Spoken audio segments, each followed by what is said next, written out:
Happy Friday. Feel free to take yourselves off of mute. Say hi.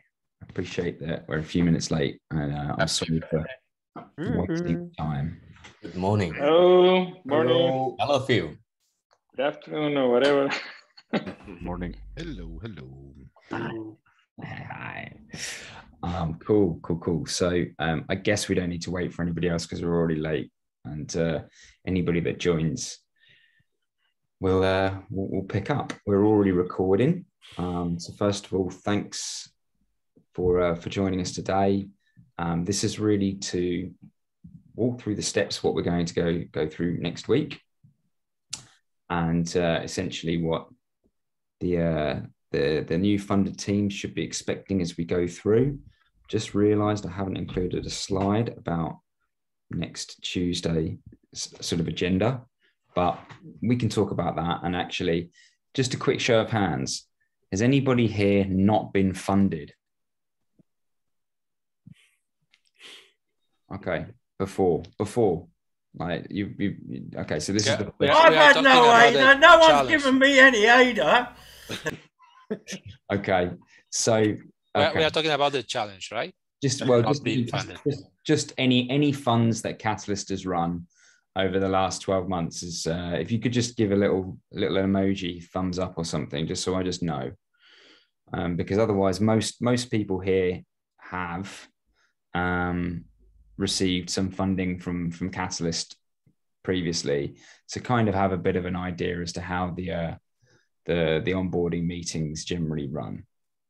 But for those of you that haven't yet been for those of you that haven't yet been funded by Catalyst, I'm sure your time is coming, and I'll give you the rundown on how that event normally works.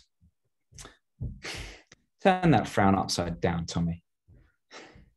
I just didn't get the question. I've been working the whole day, so super mixed. Anyway, so it was just to understand whether or not people have been funded, because if they have, chances are they've been through an onboarding meeting.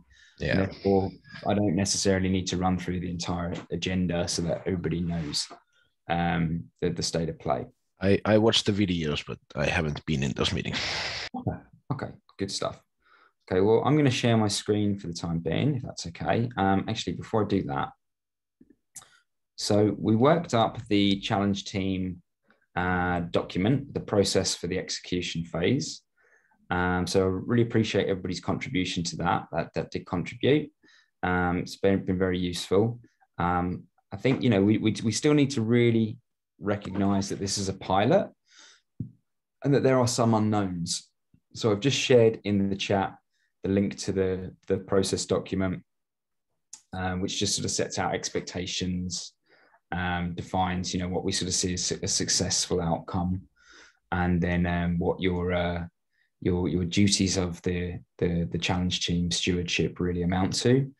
And yeah, again, because this is a pilot, maybe there's some edge cases where we're not really clear on how the process will work in practice. And so, we should see this as a collaborative effort. We should see this as like, there's an open door within Catalyst to the team to be able to put forward sort of perspectives. But, I think we need to all recognize and acknowledge that we don't have all the answers for this process yet. This is, one of the first steps towards, having more community participation in helping to sort of surface, good best practices for this type of effort next time.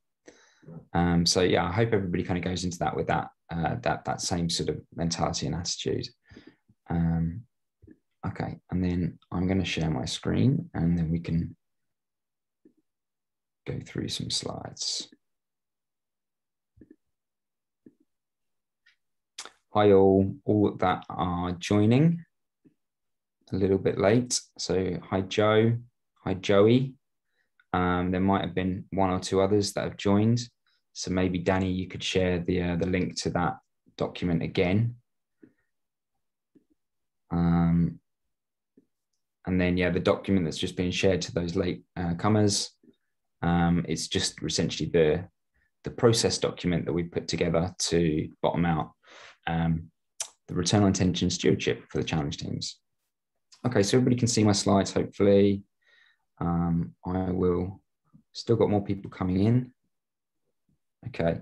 Another thing, maybe just as a bit of housekeeping before we start, we've just created a short Google form as a sign-up sheet so that we can understand who from the challenge teams are going to be attending the onboarding meetings next Tuesday, whether you're going to join the first or the second or both meetings. And then essentially, you know, for those of you that are joining, that would be helping to fulfill your second deliverable, and which we'll get to in a moment. So Danny will, Rodolfo, do you want to ask? Do you have people from all the challenge here? Because Coty, for example, or maybe the challenge from the centralized identity from I or she is represented here? Because if we go to the onboarding, if nobody on that challenge, it's going to be a mess. Well, it's not that. It's Coty and the Singularity Net team and the Atala teams are kind of, well, it's Singularity Net, for example, they're not running the challenge team themselves. With Coty, actually, you know, we're inviting the Coty funded winners into the coordinator, but again, they're not the challenge teams. We're actually handing off all the projects to Coty to fund and be sort of responsible for them themselves. But I think it's a really nice thing to be able to invite them to join the coordinator and whatnot.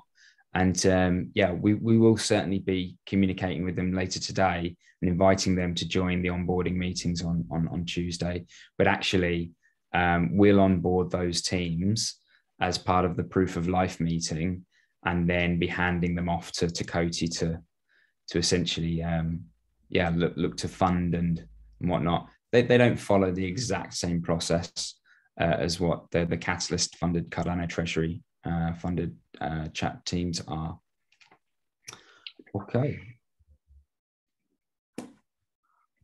Any other questions before we get started?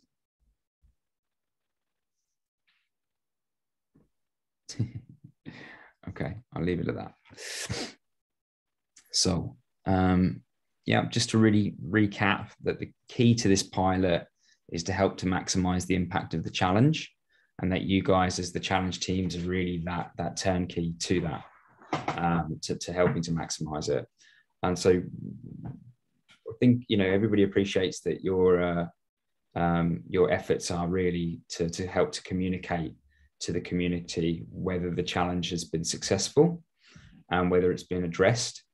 And yeah, I mean, I think, you know, we all came to some sort of convergence that this isn't an auditing role, this isn't a project management role, this isn't a monitoring role where you're, you know, micromanaging the teams, and it's not really even a mentoring role. But, you know, if you choose to get involved with the teams or the funded teams to be a bit more engaged and sort of offer that support as you know, a light touch mentor, then that's great. That's wonderful. You know, that I think, you know, that's an expectation and an outcome that will be beyond what's expected, right? Hello, little one. But yeah, essentially this pilot, and it is a pilot, and I can imagine that come Fund 8, there will be you know, a bit of a revised view on how the challenge teams actually play out. This is a pilot, and it does require, I think, you know, you guys to be able to help us to identify where the bend and flex needs to come from and what we need to change. But, you know, certainly in the context of Fund 7, there's 3 deliverables. You've already achieved one of them in the main. The second deliverable is hopefully going to be achieved next week, and then the third is what's to come over the course of the next few weeks and 3 months, and then the payment, as it says there, is contingent on the completion of these deliverables. So yeah, so I hope, you know, just to sort of couch that, I hope people don't feel like that there's going to be unwarranted amount of work that's going to be necessary to sort of monitor the project reports that are coming out of the funded teams, and then synthesize all of the data and then spit out, some fancy visuals and graphics or some sort of really highbrow communication that really gets into the weeds with each one of the funded teams. That's not the expectation here at all. You guys know what the challenge KPIs are. Most of you maybe were either involved with or are certainly very familiar with the challenge brief, and therefore the KPIs that were set at the time.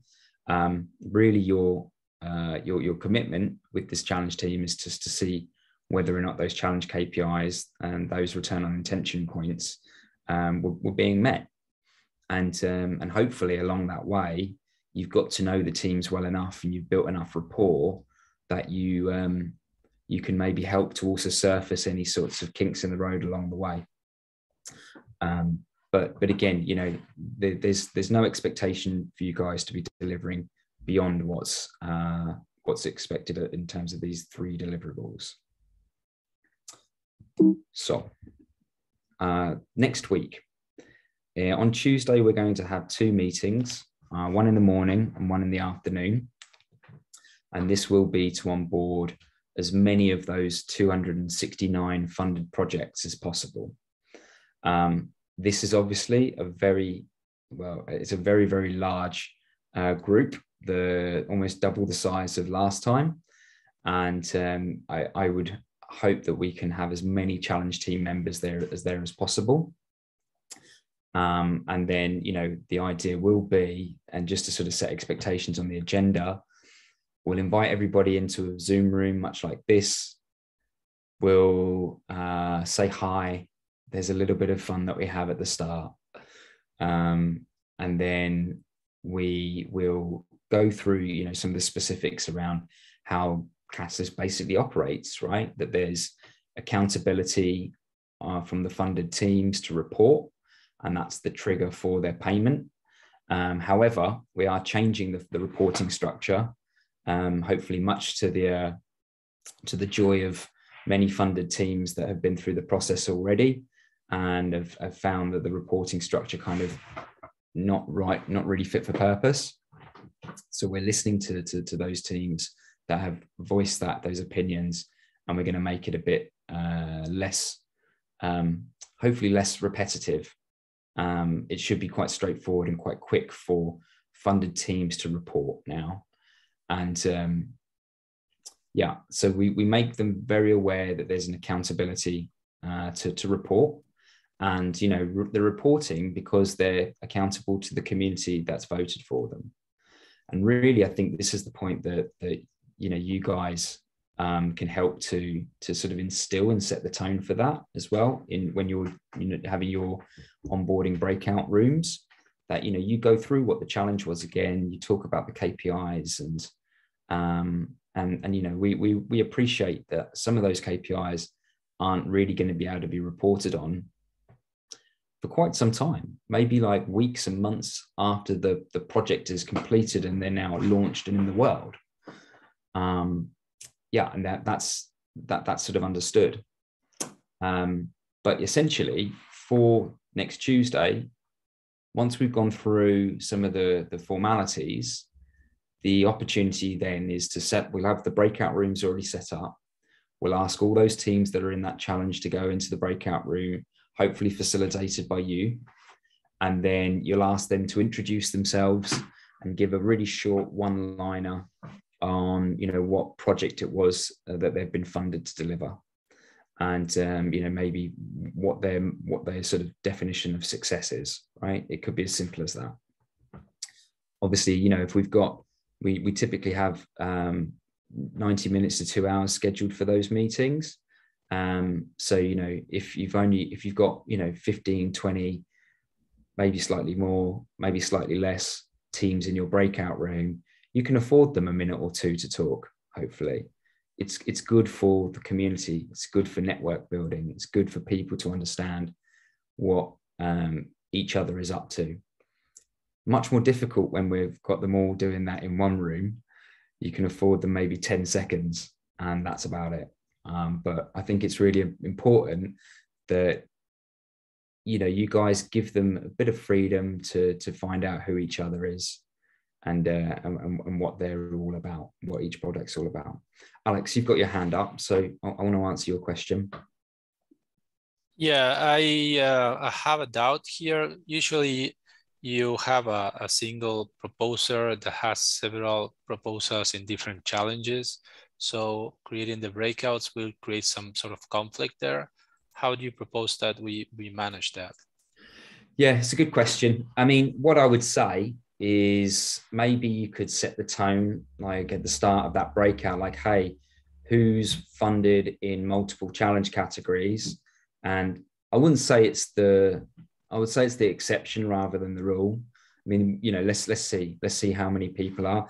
If half of your challenge category cohort is funded elsewhere, then maybe the idea might be let them go first and then let them go and dive off into another room. And then they can just go and navigate to the next breakout that they're in. And then they can introduce themselves there as well. And we're doing this as what we call proof of life, right?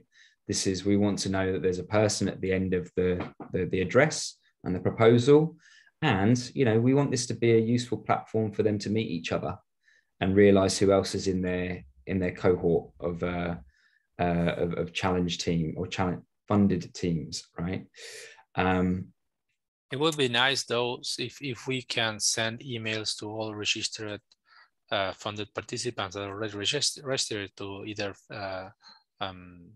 option A or B, that this will be the mechanics. So if they happen to have other proposals or co-proposers, they can plan for that. Because if you have one or two partners and you just think that this onboarding meeting is a proof of life and that's it, you will go on your own.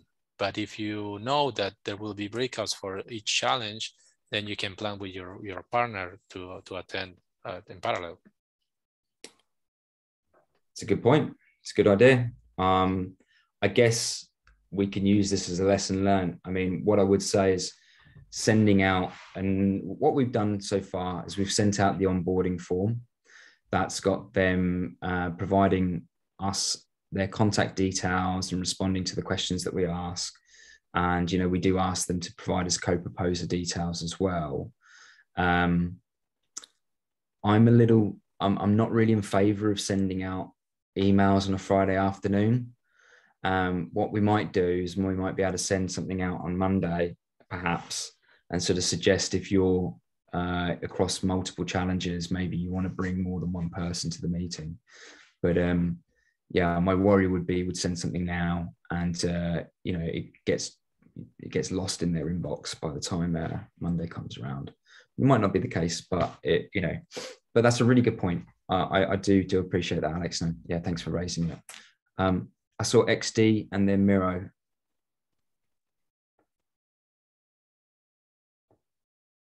XD. XD. Yeah. Happy one. Nice. I keep XD. No, just what Alex mentioned. I think it's a really important, valid topic. We run into the same issue last Idea Fest as well, where we saw, okay, you may have a bunch of proposals, but when you look on, hey, Jimbo Labs, how much do they have? WADA, how much do they have? You have projects who have a bunch of proposals out there. And yeah, I think that might be very difficult with your format to. Yeah. Well, I mean, guys, I think what we've got to just recognize is that this is the format today, and that what we can do is we can take this as a lesson learned. This is primarily for proof of life, this meeting. And what we can say is that, you know, as we put in the onboarding form, we are intending to share your contact details with the challenge teams. And so, you know, we would encourage you guys to then pick up the thread with them, right? Introduce yourselves on email with everybody that's in your cohort and be like, hey, maybe we should meet in a month's time just to sort of see how you're getting on, so we can start pulling together some outcomes, or we can find out how things are going. I'm also, conscious that from the workshops that we had over the last few weeks, different people had different ideas on how they might want to engage with the funded teams. And so, we're pretty flexible. Let's leave it up to you guys to find out how that might be best managed. But I do appreciate that there are going to be teams.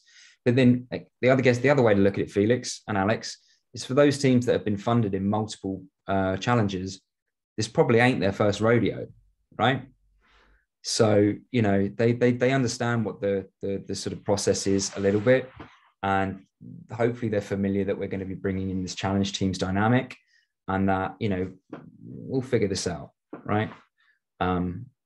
Hopefully that kind of but I do get it that there might be a little bit of moving around, but let's just see how it goes. It might not be that much of a problem when we actually come to it. Miro. Yes, can we record in breakout rooms meetings with funded proposals? This is first question, and second one: what if somebody will not come? Yeah, good question. Yeah, glad you asked those two. So first of all, yes, definitely record, because that's essentially what we need for proof of life, right? We'll get that back from you. You'll send it to us. Marek needs to use that to whiz through to ensure that there is proof of life. Second of all, if they don't show up, this is then for us to try to manage, and we will communicate with you that, and we'll figure out how we best do this, right? Typically, as I'm sure maybe some of you have experienced in the past, what we then do is we have a one-to-one meeting with them, and it's normally really, really short, because obviously, as we go on with more funds, there's more projects, there's more teams that don't show up. We need to keep those one-to-one meetings really, really slick. So I guess it's a question of suck it and see. Let's see what happens. Let's see how many teams we don't have show up on Tuesday, and then we'll figure it out. But basically, they have to fulfill proof of life in order to get their first payment. So hopefully they'll show up, and if they don't, then the longer that they leave proof of life, the longer that they leave getting their first payment. I think, as I said, this is a real good flag in the sand moment just to set the expectations. Not asking you to be monitors and auditors, as we've said, but we should be encouraging people to show up when they're asked to, when they can. I appreciate it's a work day, and maybe this isn't everybody's full-time job, so totally understand that. And if it turns out that 140 projects of the 269 don't show up, we'll probably hold another meeting. We'll probably just schedule another proof of life meeting. That will be the easiest way to do it. And we'll do a quick doodle poll and then organize it for within a few days' time. We've just got to be a bit agile and dynamic and responsive. And but I sort of see that on us rather than you guys. So we'll coordinate that. We'll let you know if you guys can be part of that, then awesome. But as far as I'm concerned, let's see where we are after Tuesday, and then we can figure out what's next. Any other, Stephen? Yeah, we won't see where we are, Kriss, unless we know where we are. So how about doing a survey at the end of each session? There was a lot of feedback from the last onboarding session that wasn't captured. So as a minimum, a Google form at the end of each session to ask people basically what was their experience of the onboarding experience. It's a good idea. Very good idea. Do you want to take an action on that to pull it together? I guess so. I mean, listen, we can collaborate on it. I'll work on it. Of course we will. Yeah, of course. It's a great idea. It's with you, Kriss, or with Danny? But do it between all three of us. Okay. Okay. Yeah. We can get that knocked up for Monday for sure. Right. Okay, I'll draft something. Okay. Yeah. all good. And like, yeah, I mean, if there's anything that you want us to explicitly like contribute into that, other than like what you're drafting, then just let us know. Sure. Thanks, Chris. Anybody else before we move on? Cool. Okay, so key deliverable for closing out your engagement. So as we've sort of said, we sort of would encourage you as challenge teams to stay in touch. As to your frequency, it's up to you. They are going to be reporting every month. And as I said, that we are changing the reporting process somewhat. So TiVo's, oh, sorry, no, excuse me, TiVo.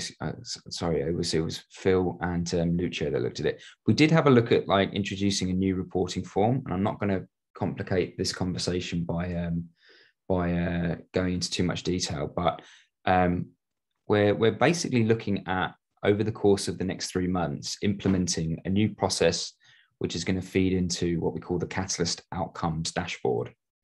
And this is going to be more than a landing page, but this is hopefully going to really sort of showcase the impact that Catalyst is delivering.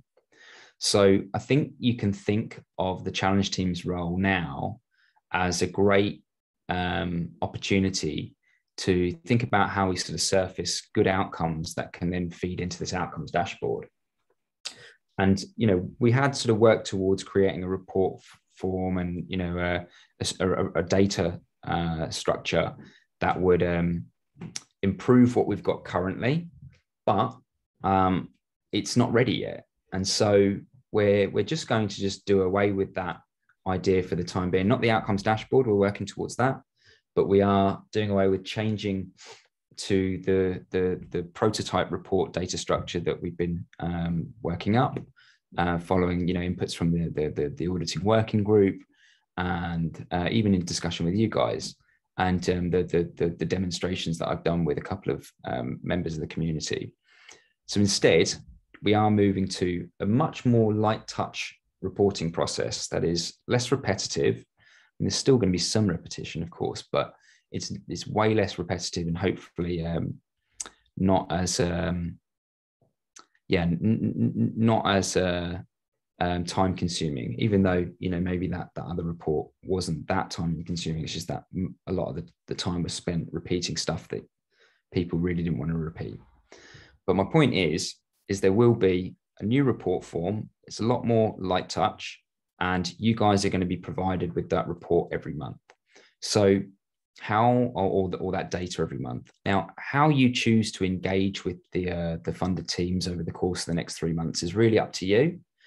I'd encourage you to try and stay at least in touch with them once a month, so that you can collect some inputs over those 3 months.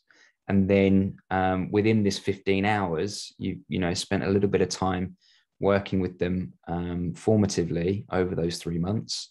And then there's a batch of that, the bulk of that 15 hours can be used to synthesize and come up with some communications or this final perspective on the return on intention.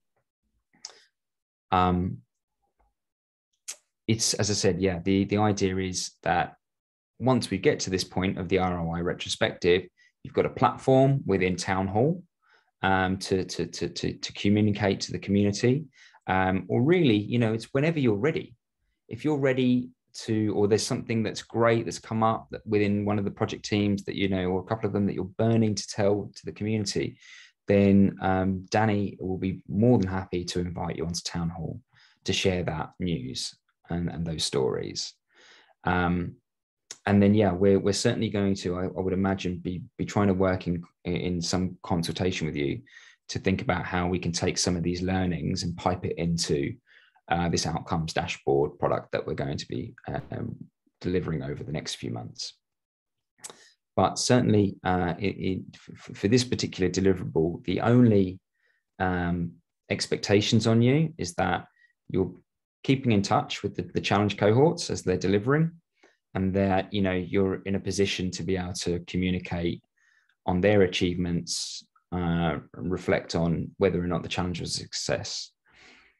So I think with that in mind, it's fair to sort of assume that because you're going to be a touch point and you're going to be a point of contact, that, you might encounter stuff along the way with those project teams that, might amount to issues or hurdles or blockers that those teams are having. And, there should be a process that's in place to allow, you to be able to communicate with us, the Catalyst team, or, to support the information that they're reporting back in their monthly reports. And so I've got a couple of slides on that. I'm going to just talk us through that. So I'll come to you in just a second, Rodolfo, if that's okay. But essentially, this monthly report is just asking for the teams to report their project IDs, comment whether their project is still in progress or launched. Are they on track with their project? If no, what are the blockers? Comment when the project will be launched or complete. And then optionally to upload any evidence of the delivery that they would like to share with the community, right? So, you could imagine that there will be teams that might want to share their new logo designs, or they might want to share, a midpoint video to talk about their progress.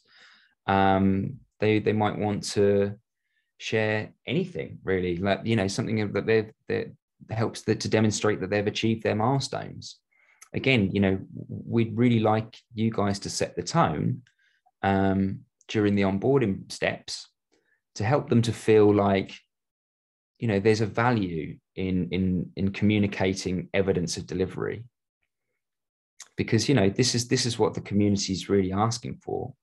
We've got, a large community that you only have to step into social media to sort of see that there are people that are calling for there to be more transparency, more accountability from the teams and from Catalyst as a whole. And so, I think it's not unfair to sort of expect teams, when there's something that's, that they've achieved, like something significant, for them to want to report that back. But we've got to provide the right ways of doing that. And, you're a touch point for that. And then this monthly report, which is literally these 6 questions with an upload option to give a file or something. That's what we can be working towards, seeing whether this is a good way to improve accountability and improve transparency. Rodolfo, I'm going to come to you before I move on. Yeah, just you mentioned that we should try to keep in contact once a month with the teams. So can we use the coordinator meeting for that purpose? Absolutely. I mean, it can be the coordinator meeting. We'll still hold that, and yeah, I think those meetings are great. But again, it's kind of up to you guys to decide how and when, how frequently and in what format you want to stay in touch with the funded teams. The feedback that we certainly took from the challenge teams workshops that we ran over the last month was that it's not a one size fits all approach. So, we should, we certainly don't want to mandate or sort of say and stipulate, oh, you need to be at this meeting, you need to do this, because sometimes it's just not feasible for people's diaries, right? But does that give you some peace of mind that it's maybe a good point in time to get people together, but it doesn't have to be? Does that answer the question? Yeah, sure. That's fine. Yeah. The question is if we can use that. Maybe the coordinator chat is for another purpose, but if you can. Sure. I think it's an important meeting, right? It's good to have everybody together, and it's good to, yeah. Why reinvent the wheel when we've already got something already in place? There's 2 other hands up. I don't know who handed up. Raise their hand first.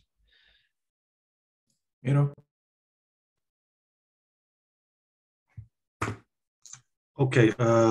So in dApps and integration, we have 9 proposals. This is okay, 9 proposals, but what with some some challenges if they have, I don't know, 20, 25 proposals? Are we going to help them, or they will do, you know, this big job by themselves? So one of the things that we have done, Danny, maybe you can pick up on this, but we've put out a communication to challenge teams to confirm whether or not they're participating or not. Some people have had to drop off because they have been funded for proposals, and you know they don't feel that they can offer the time anymore. So, you know, I think that there's for those teams where there's maybe a single challenge team member, they should be open to collaborating or having more people come and join the team, right? And then spread the load. I mean, I certainly don't have an issue with someone that's a challenge team member in one challenge, if you know they feel like they've got capacity and can join another challenge team to help someone out that's got many funded teams. I don't see why that's unreasonable. It's all about capacity and just trying to be a bit flexible and pragmatic about it. Danny, do you want to say anything about that? I think that makes sense. Like I did receive a few emails saying also about like a bit of a peeking to like potential conflict of interest, or like people that were saying that they were not comfortable or they didn't have enough time anymore to pursue this, that they were dropping out from the challenge teams. If we're able to cross help, I think that only is desirable. After all, this is a pilot. A lot of things probably will formalize based on the outputs of like how this first cohort turns out to be. Again, as you said, I think if there's one person that has enough time on their hands to actually be able to handle it, I think that's still possible if they're originally on that team. But when it comes down to the team composition, I don't think we are going to be imposing one or the other. I think that's like where we're coming from. We're trying to figure out what is the path of the least of resistance to get the job done in the resources and timeframes available as such. And that comes with the insight from each of the individual teams, because everybody has a bit of a unique situation on that, and there isn't a one size fits all. Thanks, Dan. Who's next? Tommy. Yeah, there has been talk about this, some sort of a public dashboard or something where we could track the progress of funded proposals. So what is the status of that? Yeah, good question. Yeah, and actually, your comment was in the execution form, and I just accepted that comment essentially, or it's now no longer there, shall I say? So yeah, the status is Khaled and I and Marek and Danny had taken a look at it as well, and we worked up a new Google sheet with a new sort of reporting structure, but once I've taken it to stakeholders and looked to get approval to institute it, actually, it didn't serve to support all the needs that we believe we need to achieve in order for it to be really fit for purpose. And so rather than trying out that approach, what we feel like is a better interim process is just making the reporting really light touch, like what you can see on the screen. And over the course of the next quarter, so from now on, I mean, it's one of my main focuses at the moment, is to develop the outcomes dashboard, which will then have, we're going to start out with what the outcome looks like, and how this is what the user experience is actually going to be on the end, and then we'll figure out what the right data pipes and the right data structure and framework to get data into it is going to be. But if we implemented what Khaled and I had been working on over the last few weeks, now we'd be instituting another process that wouldn't have saved much time. I don't believe it might have changed the way that reporting was done, might have made some incremental efficiencies in one way, but maybe in others it might not have as well. So on the strength of feedback from within the IO team, we're just putting that new report to one side whilst we gather the requirements and develop the outcomes dashboard. And in the interim period, we're just going to have this really light touch 6-question monthly report. And just to sort of say something else on that, what the work that Khaled and I have been working on, the prototype that we've been developing, it would have been, asking every single team to establish what their milestones were, choosing which KPIs from each of the challenges that they were going to be focused on, provide, quantitative and qualitative reporting. And as I said, it was just felt like it wasn't going to address the needs. And that's what I'm conscious of. I'm conscious of not wasting anybody's time and making people do something that's not going to be fit for purpose. And I don't believe that the current KPI and monthly reporting, progress reporting every 2 weeks, now that we've tried it, I don't think it produces the outcomes that we want. It certainly gives us a lot of data, but it's not very easy to pass and it's not very accessible. So I believe that if we move to this light touch process for Fund 7, by the time we get to Fund 8, we'll have a much better structure in place to both ingest data and to be able to display it publicly. Yeah, I don't think people are looking forward to yet another spreadsheet, but exactly. I think what they want, if I understood correctly, is some sort of way to keep in touch with the people and see their faces and understand what's happening, and like maybe even have some sort of like a social media features where you can like chat with them. Yeah. And if nothing like that is in the works, then I think we should kick the community and say, develop this, here's funding. So we are working on an outcomes dashboard that is going to provide a lot more exposure to the outcomes of projects, right? Like be rest assured that, have peace of mind that we're working towards having something delivered in the next 3 months that will be something to celebrate, and something that's going to be able to celebrate and illustrate what's coming out of Catalyst. But in the absence of that, I think you're right. I think you guys as challenge teams, you are going to be the ones to be able to look into the whites of the eyes of the funded teams, get to know them a bit, get to know some of their needs, and I hope you're also going to be able to contribute to helping us to work on that outcomes dashboard. As not as a core deliverable, but during your experience of this pilot, helping to understand, some of those needs in a more granular detail. But hopefully, I think that the point of the matter is the funded proposers monthly reports is going to become a lot more of a streamlined process, and we'll then pass you over these this report or the spreadsheet, and we'll figure out a way so that it's not going to be hundreds and hundreds of rows for you to pass through. But ultimately, you're not expected to be diving into the detail of these monthly reports, but I think we should encourage you and have an expectation that you do have some sort of dialogue with the funded teams. Does that sound fair? Yeah, I just hope that it's going to be something that is available for everyone in Catalyst and not only to challenge teams. So in terms of the monthly reports or the outcomes dashboard? Hard to say without seeing it, but something. Outcomes dashboard is definitely for everybody. It's for the general ADA holder that, they want to come and they want to find out how has their vote been put to good use, right?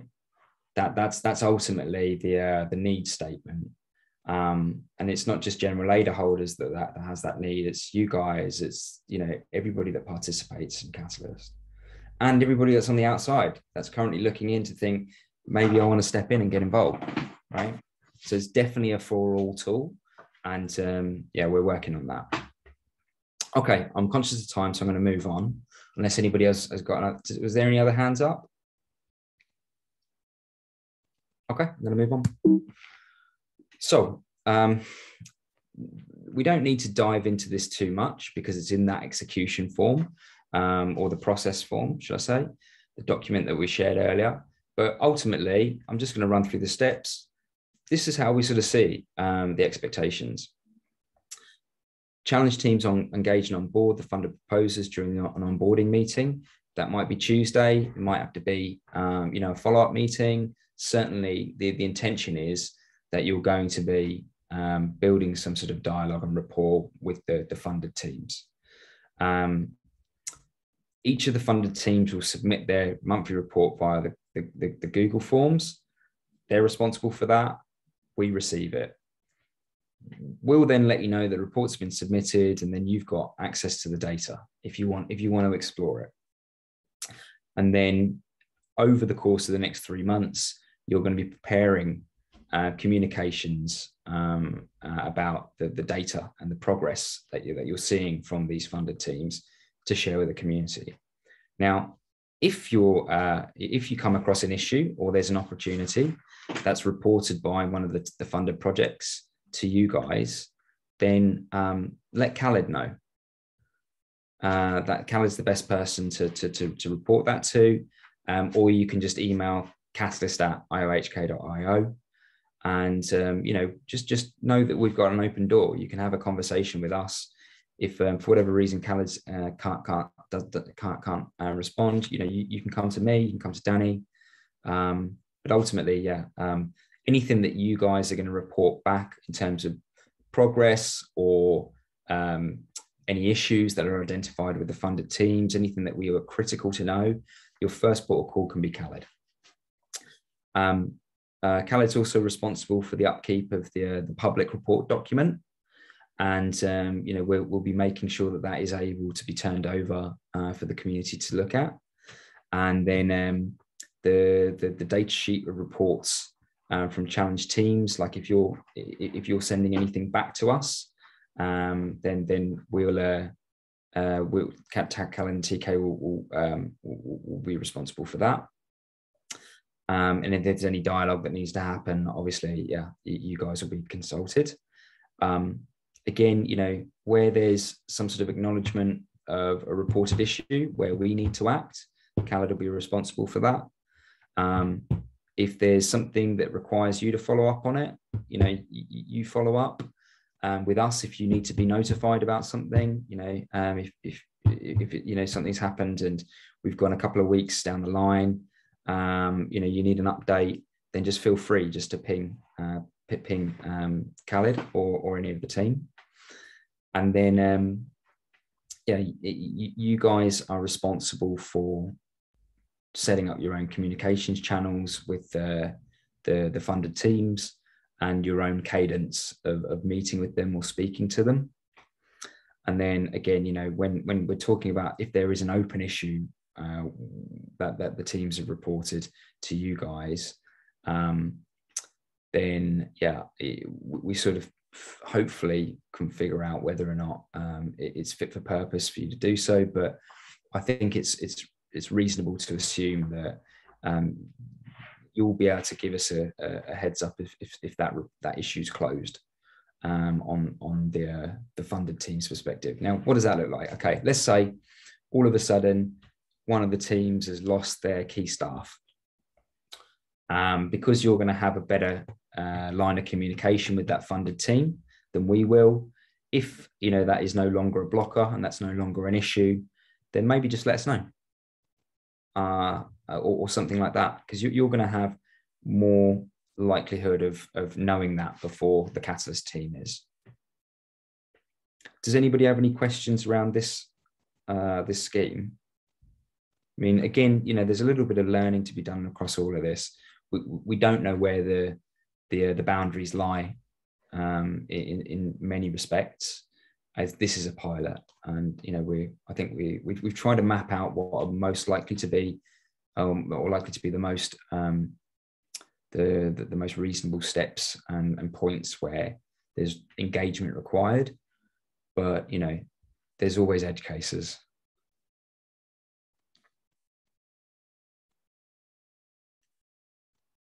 Okay, moving on. So got a couple of documents here. The main one that's been added to this slide pack is the challenge team process for execution phase.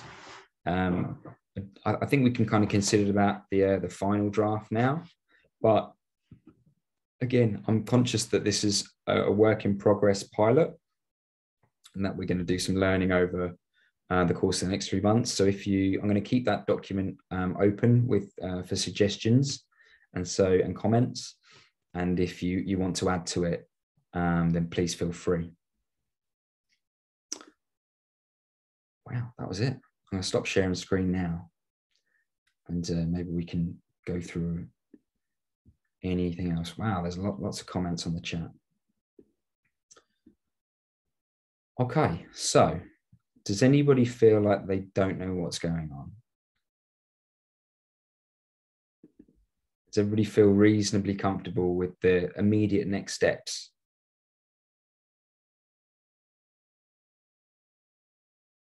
Does anybody want to give me some confidence that we're all happy? We are going to great places. Don't worry about it. Hope springs eternal, Kriss. Exactly. Be happy. Yeah, we're massively happy. We're just doing something that, like, it's really difficult to do this stuff. And we're doing it at scale. And I think we just need to empathize with everybody. This is a new dimension for most of us. And there probably isn't a definite right or wrong way of doing it yet, but we can use this as a platform to learn from. I have one more question. If we find some really cool examples of like success stories and we want to bring those to town hall or something, what is the best way to flood those in? Because if we have like 200 people who want to be in town hall, it's not going to work. Yeah, that's a really, really good point. So Danny and I had a chat about this earlier. First of all, I think when we get to the end of the 3 months, let's assume that there's now a great amount of content that we want to share with the community.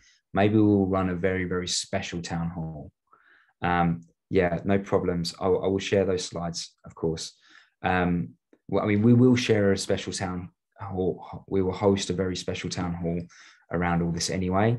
And then in the meantime, as you say, Tommy, if something comes off like in a month's time or 6 weeks' time, just be in touch with Danny or Khaled. Either of those people. Danny does the scheduling for town hall normally. So Danny's always the best person to pick up with if you want to use town hall as a platform to take the stage. And then, the general sort of day-to-day, if there was any sort of issues or things that you want to surface, just to sort of flag with us. Khaled's the next best person or the other person in that mix. Let me just share these slides.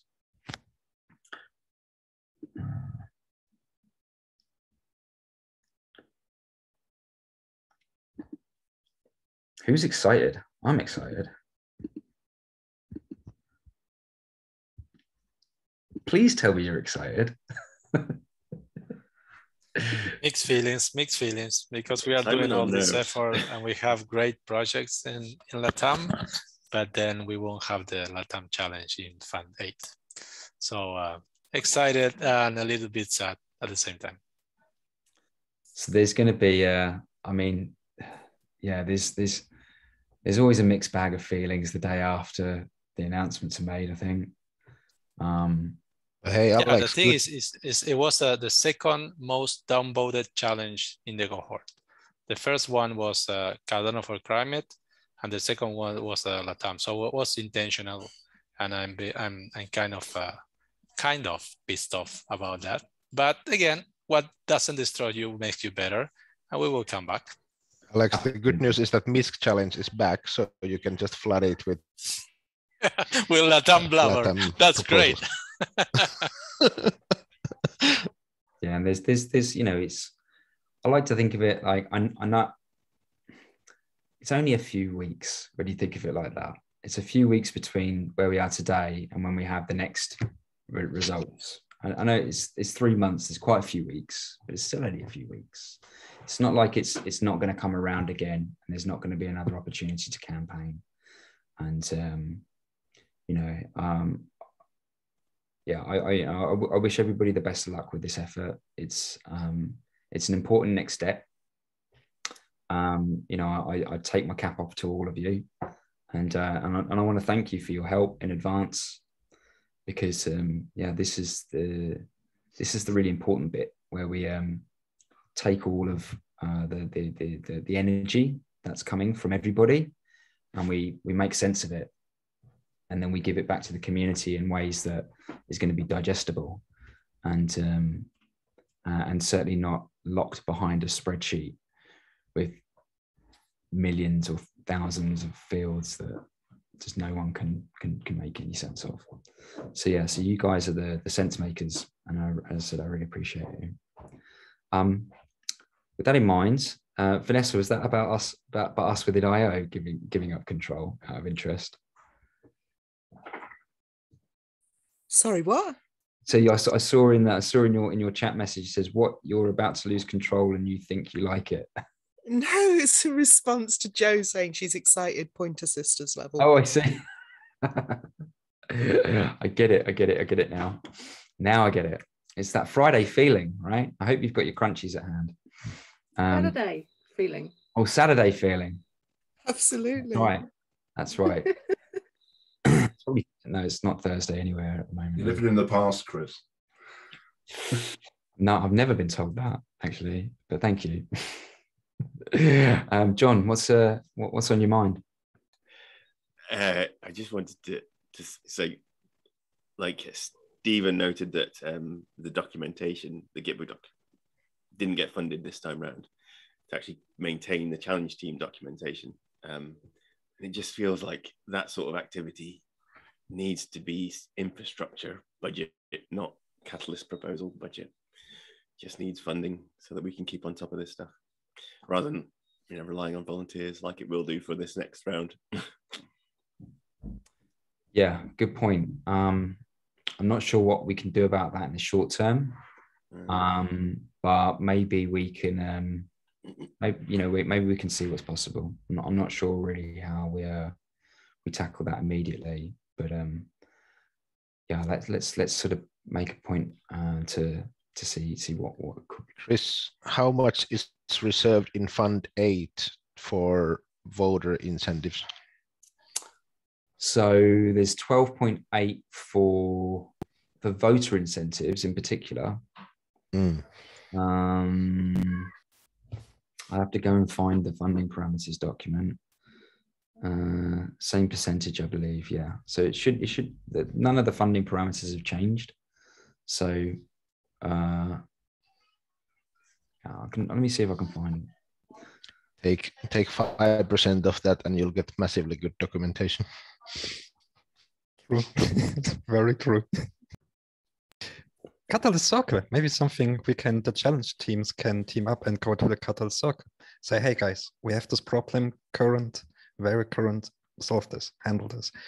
And by the way, Catalyst Circle the representatives have a budget available to support community initiatives. So. That's a really good point. Because there is resource for Catalyst Circle. Maybe that could be one way that part of that budget could be spent. I mean, thinking out loud, Kriss, I mean, for Fund 8, what if someone put in a proposal to fund the challenge teams? Would that be okay? Like maybe an improved buildability challenge, or is that a kind of conflict between? Is it too meta? I think it's one for another time. I think it does feel like we can. I mean, it's the circle's coming about again, right? So sure. Whoever's going to be elected, it's kind of on everybody else to make them aware of the causes and issues that really need to be surfaced and discussed. Yeah. And then on the funding parameters doc front, I believe it's an internal doc at the moment, but let me see what I can find. But basically, it's there's no percentage differences. The same parameters, like 4% for CAs, 1% for VCAs, 1% for referrers. The same sort of relative percentage for voters. Lucio's probably got closer access to it than I have at the moment, perhaps, but maybe not. It might not even been fully created yet. Danny said 13%. Is that 13% out of 16 million? So that's 2 million worth of ADA. Just saying that maybe 5,000 of that could be spared for something.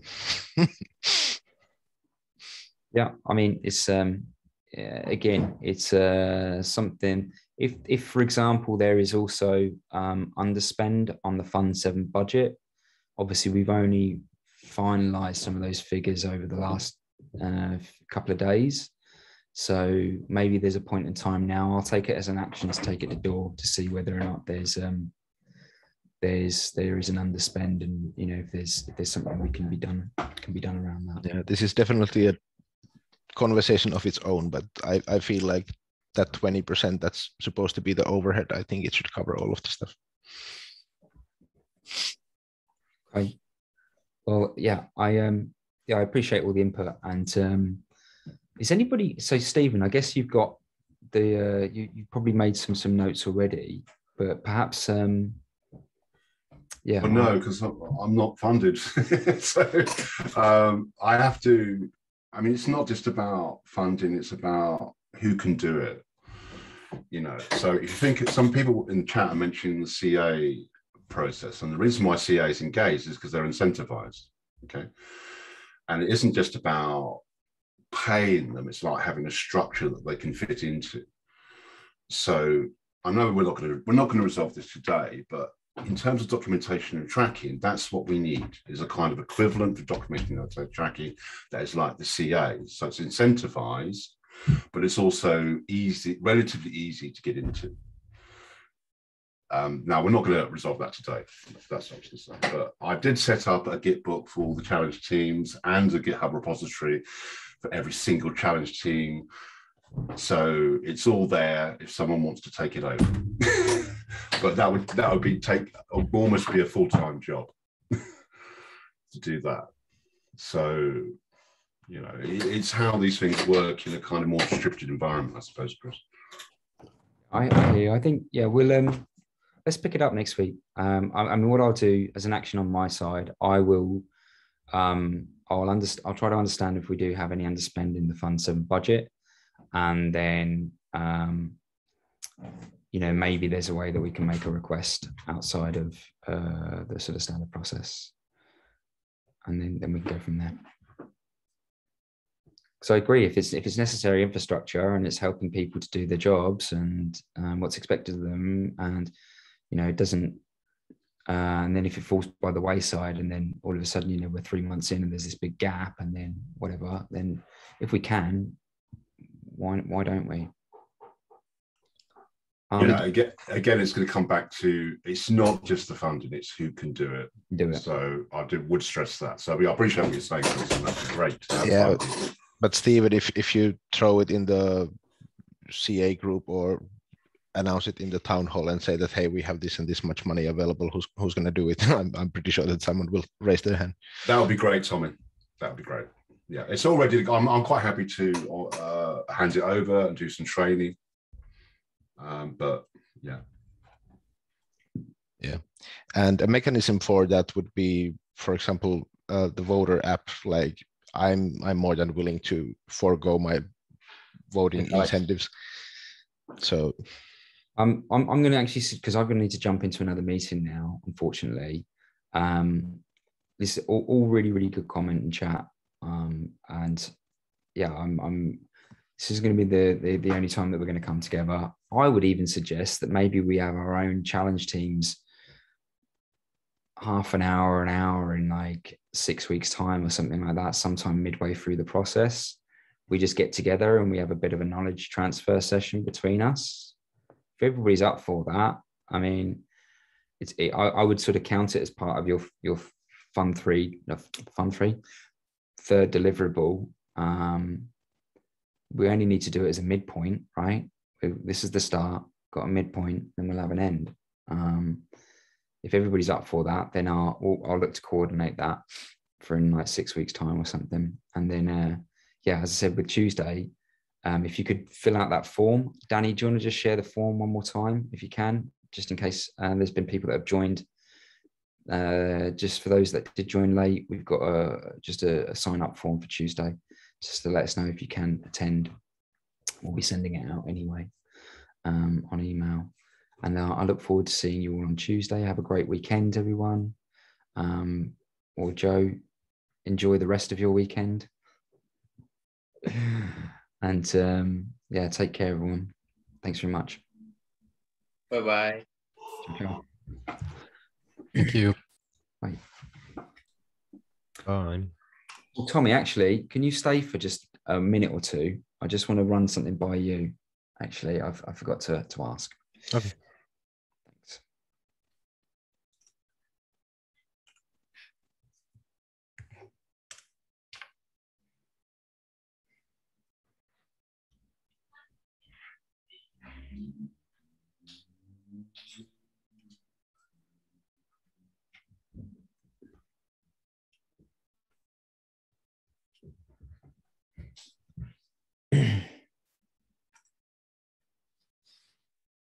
Ricardo and Joe, are you happy to drop off, please? Or maybe I can just kick you.